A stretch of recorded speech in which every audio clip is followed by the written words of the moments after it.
कभी कभी ऐसा होता है कि जिस कार्य को करने में हम अपनी पूरी मेहनत और ताकत लगा देते हैं और वो कार्य हो भी जाता है, लेकिन फिर वो किसी कारण से हमारा बना बनाया कार्य खराब हो जाता है और उसके बाद हमें बहुत गुस्सा भी आता है। तो फिर उसके बाद हम इस परमात्मा से शिकायत करने में लग जाते हैं कि आखिर ऐसा क्यों हुआ, मैंने इतनी मेहनत से ये कार्य किया था, इतनी लगन से ये कार्य किया था, पर फिर भी मेरे साथ ही ऐसा क्यों होता है। इसी तरह एक बार एक नन्ही सी चिड़िया होती है, उसका घोंसला काफी पुराना हो चुका होता है और साथ ही सर्दियां आने का समय भी नजदीक ही आ रहा होता है। इसलिए वो चिड़िया सोचती है कि सर्दियों से बचने के लिए मुझे अब नया घोंसला बना लेना चाहिए ताकि आने वाले ठंड के दिनों में उसे किसी दिक्कत का सामना ना करना पड़े। और यही सब सोचकर वो चिड़िया अगले दिन सुबह ही नए घोंसले को बनाने के काम में लग जाती है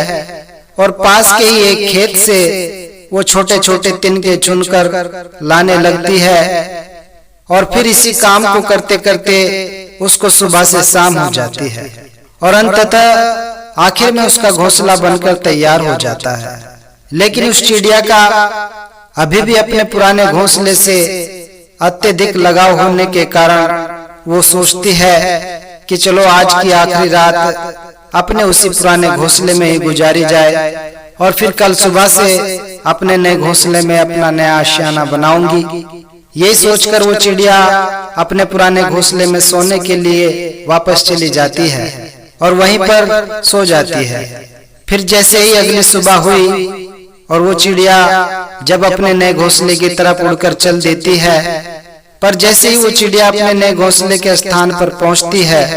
तो उसकी आंखें फटी की फटी रह जाती हैं, क्योंकि शायद किसी दूसरी चिड़िया ने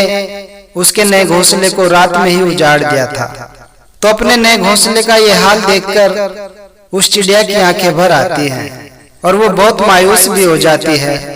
क्योंकि उसने अपनी पूरी मेहनत और लगन से अपने उस नए घोंसले को बनाकर तैयार किया था, लेकिन किसी ने रातों रात ही उसके नए घोंसले को तबाह कर दिया था। तो उसे मायूसी तो होनी ही थी। अगले ही पल कुछ ऐसा अजीब सा हुआ कि अब उस चिड़िया ने एक गहरी सांस ली और हल्का सा मुस्कुराई और एक बार फिर उसी खेत में जाकर फिर से छोटे छोटे तिनके चुनने लगी। और उस दिन की तरह आज भी उस चिड़िया ने सुबह से शाम तक मेहनत करके एक बार फिर अपना नया और बेहतर घोंसला तैयार कर लिया। इस कहानी को सुनाने के पीछे दास का यही भाव है कि जब हम अपनी पूरी मेहनत से किसी कार्य को करते हैं और उसके बाद भी हमारी मेहनत पर पानी फिर जाता है, तो उसके बाद हम क्या करते हैं? हम ईश्वर से शिकायत करने में लग जाते हैं, दुनिया के सामने अपना रोना रोने लग जाते हैं, लोगों को कोसते रहते हैं और अपना सारा गुस्सा निकालने के लिए न जाने क्या क्या करते रहते हैं। पर महापुरुषों, हम एक चीज करना भूल जाते हैं, उस चीज को हम नहीं करते, और वो यही है कि हम फौरन उस बिगड़े हुए काम को दोबारा सही करने का प्रयास नहीं करते। और उस चिड़िया की छोटी सी कहानी हमें ठीक यही करने की सीख देती है। वो चिड़िया भी अगर चाहती तो अपना नया घोंसला उजड़ जाने के बाद अपनी सारी ऊर्जा और शक्ति औरों से लड़ने, शिकायत करने और बदला लेने का सोचने में ही लगा देती। लेकिन उस चिड़िया ने ऐसा नहीं किया, बल्कि उसने तो अपनी उसी ऊर्जा को लगाकर फिर से अपना एक नया घोंसला तैयार कर लिया था। तो दास के कहने का भाव भी यही है कि जब हमारे साथ कुछ बहुत बुरा होता है तो हमें न्याय पाने का प्रयास जरूर करना चाहिए, लेकिन इसके साथ ही साथ इस बात का ध्यान भी रखना जरूरी है कि कहीं हम अपनी सारी ऊर्जा को, सारी शक्ति को